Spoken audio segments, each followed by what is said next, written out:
Bonjour mesdames, messieurs, bienvenue à Série Rugby, votre web TV dédiée au rugby languedocien de la 4e série à honneur, diffusée mercredi, jeudi et vendredi sur sérierugby.fr. Aujourd'hui, nous recevons Jérôme Ruffat, président et entraîneur du US Montredon-Moussan. Bonjour Jérôme. Bonjour Alain. Avec mes serres chroniqueurs, bonjour Stéphane. Bonjour Alain. Bonjour David. Bonjour Alain. Bonjour Jérémy. Salut. Et bonjour Dimitri. Salut. Ah, vous avez la patate, hein. Ouais, toujours, vous me loupez pas. on est bien ici. Vous voulez que je rigole dès que ça commence, quoi, c'est ça? Non. Non, toi, tu es vachement fan sur ce coup-là. Non, allez. non. On a un petit jeu, on le voit souvent dans les bonus, on essaye de faire rire Alain.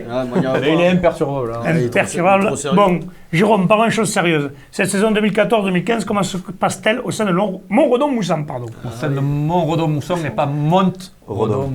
Désolé. Il a du mal, Dimitri, avec Et les on le noms. fera même mieux, c'est pas Montredon-Moussan, c'est Montredon-Moussan depuis cette année, Corbière 15, puisqu'on a incorporé l'école de rugby dedans. Qui va Ça doit jusqu'au piquer junior. encore bien.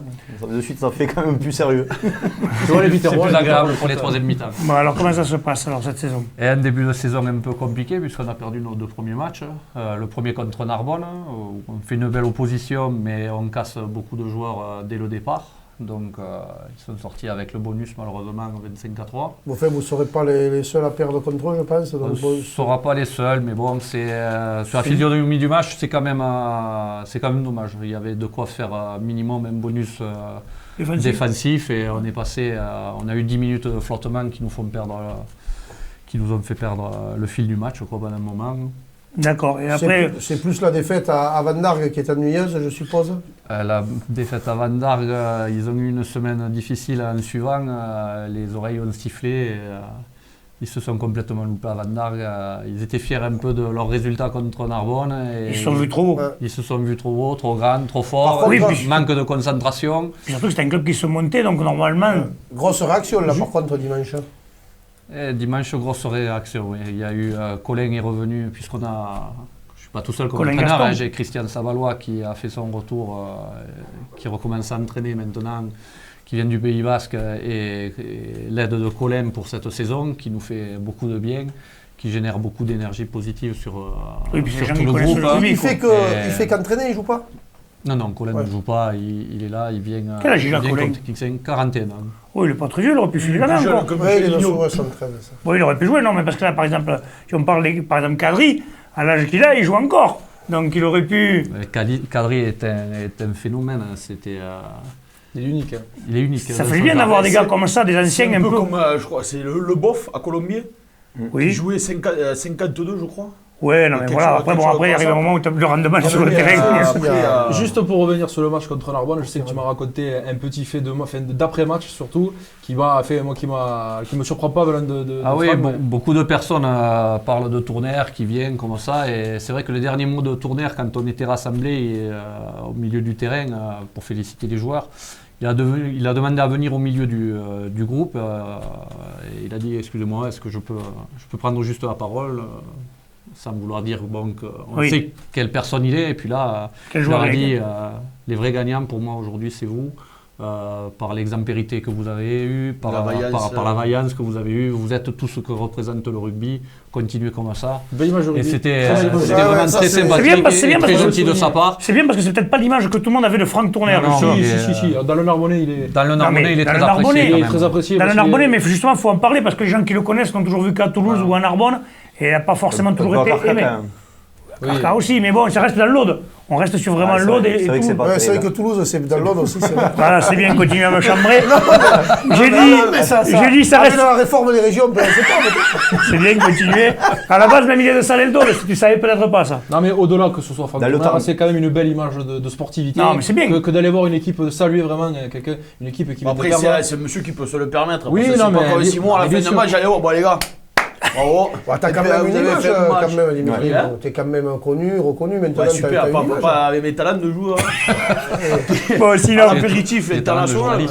Oui, Jérémy, pour revenir sur Montredon, moi c'est un club que je connais assez bien. Je sais que l'intersaison a été difficile.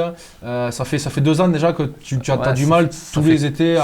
Tu as du mal à garder les gens, tu as du mal à faire venir. Ça fait 4 ans, on essaye de construire ce club depuis 4 ans et on a, au-delà des problèmes financiers qu'on a rencontrés il y a 4 ans quand on a pris le club, il y avait 17 000 € de découvert, on ne savait pas si on allait mettre la clé sous la porte. Le comité vous a bien aidé. Le comité nous a bien aidé. Comme toujours d'ailleurs. Toujours. Non, je vais quand même saluer Monsieur Ménage qui est relativement, bien sûr. relativement sympa avec nous et qui nous a pas mal aiguillé au départ et encore aujourd'hui. Mais à part ça, on reconstruit, on est reparti au bout de la deuxième saison, on a 80% de l'effectif qui était parti, qu'on a retrouvé d'ailleurs à Narbonne-Plage cette année. Et là, de nouveau, cette année, on repart encore avec un nouvel effectif. On a perdu pas mal de monde. C'est compliqué chaque année d'avoir des résultats. Voilà, c'est assez compliqué. Là, on repart cette année avec, on a 28 licences et 28 licences. Et sur les 28 licences, on a quand même 8 débutants à 15. C'est un peu compliqué. Ça veut dire que tu n'as que 20 joueurs qui jouent au rugby, quand même. Donc c'est compliqué, quoi. Voilà. Et sans compter les joueurs qu'on a perdus. On a eu 2 luxations contre Narbonne. Les blessures, c'est pas évident. À 28, dès que tu as 3 ou 4 pétés, ça reste assez compliqué. Tu prends le sac le dimanche ou pas là? Parce que je sais que l'année dernière tu jouais. Non, c'est fini. Est-ce que tu peux avoir la triple casquette? Président, entraîneur, joueur? Non, je ne le ferai pas. Et si je le fais, je crois que Colin m'égorge. Et ta femme aussi? Ma femme ne parle pas. Ça, il y en a qui n'est pas le seul. Et puis non, les jeunes sont bien plus vaillants. On a quelques gamins qui sont intéressants, comme Deveau qui était quand même espoir, notre 10 qui était espoir à Carcassonne il y a 2 saisons de ça. Et comment il est venu jouer à Montredon-Moussan? Par amitié avec des copains, il avait raccroché les crampons et il est revenu filer un coup de main. On a Jérémy Gasparini aussi qui est un fer de lance dans l'équipe. Bon, malheureusement, lui aussi, il fait partie des blessés. Il s'est cassé le nez à l'entraînement juste avant le match de Van Darg.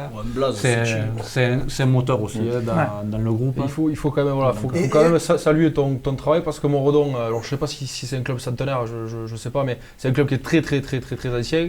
Et c'est vrai que c'est un club qui est connu. Il a failli couler 100 fois ces dernières années. Et s'il n'y avait pas eu des hommes comme Cédric Lignon auparavant, Jérôme, etc., je pense que le club n'existerait plus depuis longtemps. Est-ce qu'il y a des jeunes derrière? Parce que là, vous avez repris le club. Est-ce qu'il y a des juniors, des cadets qui vont monter? Alors on a les juniors qui sont en cadet, on n'a rien fait cette année. Et en junior, on est en entente avec Toche. D'ailleurs, on peut souligner le travail de Marco et de Nico. Nico sur l'école de rugby essentiellement et Marco Valverde qui font la navette tous les vendredis pour accompagner. C'est des gamins qui s'entraînent qu'une fois par semaine, qui montent à Toche systématiquement de Montredon. Les parents qui jouent le jeu, qui font la navette, on a un groupe de dirigeants qui est vraiment formidable pour ces gamins. On a 8 gamins qui sont tout le temps à venir. Pour le moment, ils sont 2e au classement. Ouais, je disais, Toche, ils ont souvent des résultats. Oui, c'est l'école de rugby qui tourne Toche quand même, ça. L'école de rugby. L'école de rugby, c'est Corbière-15, c'est Saint-André, Névian, Canet, Montredon. C'est tout un groupement, quoi. C'est une belle école de rugby, la Corbière-15. Ouais. Il y a toujours eu du rugby dans cette plaine, on va dire, narbonnaise. Mais c'est des fiefs de rugby, ça. Ouais, voilà. Mais alors le souci, c'est que souvent, tu as des générations où tu passes un peu à travers, tu as de moins en moins de gamins. Et là, on a été obligé de tous se regrouper pour créer cette entité Corbière-15. Voilà. Et je sais que moi, Jérôme a un projet derrière la tête. Je ne sais pas si tu peux en parler. Tu peux nous en dire un peu plus, tu as un petit projet? Allez, vas-y. Le projet, il n'est pas encore prêt, c'est encore un peu tôt, mais c'est vrai qu'on a une grosse cellule du côté de Gruissagne, une grosse cellule du côté de Sijan, le 4, et c'est vrai qu'à l'avenir, avec les problèmes financiers qu'on rencontre, tous les clubs et tout ça, effectivement, il faudra passer. Les gamins vont avoir une entité Corbière 15, et dans quelques temps, l'UNCA, que ce soit l'UNCA, Saint-André, Montredon, ça devra fusionner certainement. Dans un premier temps, peut-être avec une équipe junior. Avec une équipe junior déjà, qui s'appellera également Corbière 15. Et il va falloir de toute façon resserrer parce que c'est compliqué de gérer une saison financièrement. Et dans ce secteur, il faudra arriver à. Revenons un peu plus au terrain maintenant. Les objectifs de cette saison, alors, est-ce qu'il y en a de fixés? Alors, les objectifs, oui, ils étaient déjà remontés en 3e série. Ça c'est le premier objectif. Aller titiller la finale, ça c'est aussi également l'objectif. Faut pas se voiler. Autrement, oui, parce qu'une finale, on ne rentre pas sur un terrain. Bien sûr. Enfin, on se connaît assez, on en parle assez. Tu sais que rentrer sur un terrain juste pour faire de la figuration, j'aime pas ça. Ça c'est sûr. Et les joueurs l'entendent assez souvent à l'entraînement sur des coups de gueule qu'on peut avoir. Non, c'est aller chercher la finale, tout simplement. Aller chercher. C'est faisable, parce qu'hormis, admettons, Narbonne-Plage qui semble être au-dessus du lot, après le reste, il y a 3 clubs qui redémarrent le rugby, donc bon, ça risque d'être un petit peu compliqué pour eux. Ça va se jouer avec Pays de Sceaux. Ça va se jouer avec Pays de Sceaux, peut-être avec Metz, voilà, et Rio qui cette année fait un bon début. Voilà, mais bon, c'est jouable, quoi. Bien, oui, bien sûr. Si les gamins travaillent bien cette saison, et puis avec l'apport de Colin et de Christian, qui sont vraiment deux super gars, avec qui on se régale d'entraîner, on devrait arriver à faire quelque chose d'un plus correct. Et la déroute de Van Darga, Ce sera qu'une anecdote.